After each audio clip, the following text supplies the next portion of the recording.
More about this now with former prosecutor and former U.S. Attorney Guy Lewis. Guy, thanks for being on with me on this Tuesday morning ahead of day two.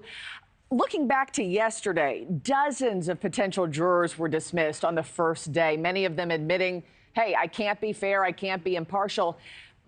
Is it possible to find anybody without an opinion on Donald Trump, good or bad? I got to say, Markie, I think it's going to be very, very hard. Yeah. I think they're at least going to have 2 weeks, maybe more, of intense juror questioning. They've got hundreds and hundreds lined up. I think the court has another 400 jurors in the wings waiting because, as you rightly reported, over half of those that were questioned yesterday, before they were even asked any specific questions, they raised their hands and said, hey, I can't do it. I can't be fair. I want out. Going to be a tough jury to pick. Yeah, it could take days. It could take weeks. How do you weed out stealth jurors? I mean, especially the ones who lie, claim they can be fair, all in an effort to convict him and put him away. I got to tell you, that is such a great question. There are jurors sitting there that are already starting to think about their book deals, their interviews, how they're going to profit from participating in the jury system. And you know what? They're not going to answer the questions truthfully. They're not going to say, yeah, I can be fair and impartial. I don't favor one side or the other. We know as they come into the courtroom that the vast majority, look, the reality is they vote Democratic, they're anti-Trump, and that's the sentiment in the courtroom. Well, I have about 100 more jury questions for you, Guy, but I got to move on to the next. What does a win for President Trump actually look like in a case like this? So the president doesn't have to have 12 people vote in his favor. It's a criminal case.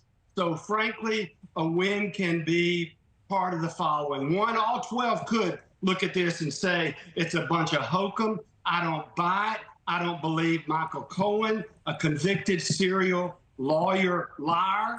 I don't believe Stormy Daniels, a porn star. I don't believe the prosecutor is being unbiased either. So that they could just, all 12 could say not guilty.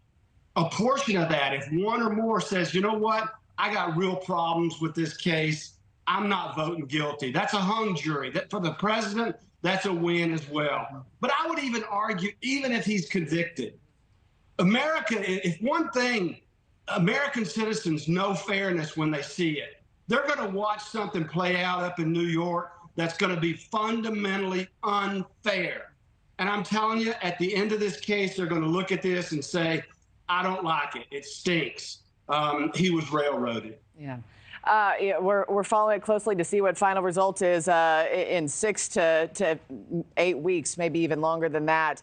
A big question is whether former President Trump will actually testify and take the stand himself. Here's what his daughter-in-law and RNC co-chair Laura Trump told me just yesterday. Take a listen.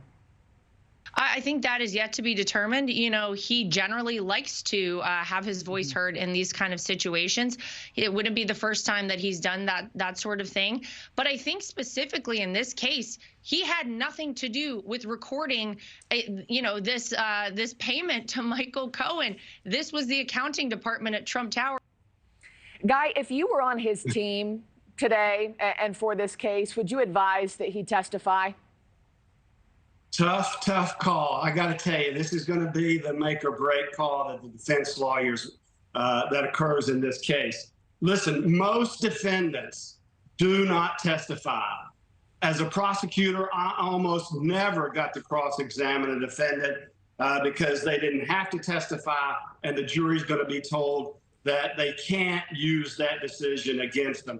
Look, right now, I would probably advise against it and say, Mr. President, you don't need to testify. We have eviscerated, we have ripped apart the testimony and the case as presented by the government, and therefore, let's let the jury look at that without the benefit of your testimony. And then, because what it does really, it opens up so much that in terms of cross-examination that generally doesn't help a defendant in a normal case. Yeah. Thanks for watching, everybody. Go to joinnn.com to find NewsNation on your television provider.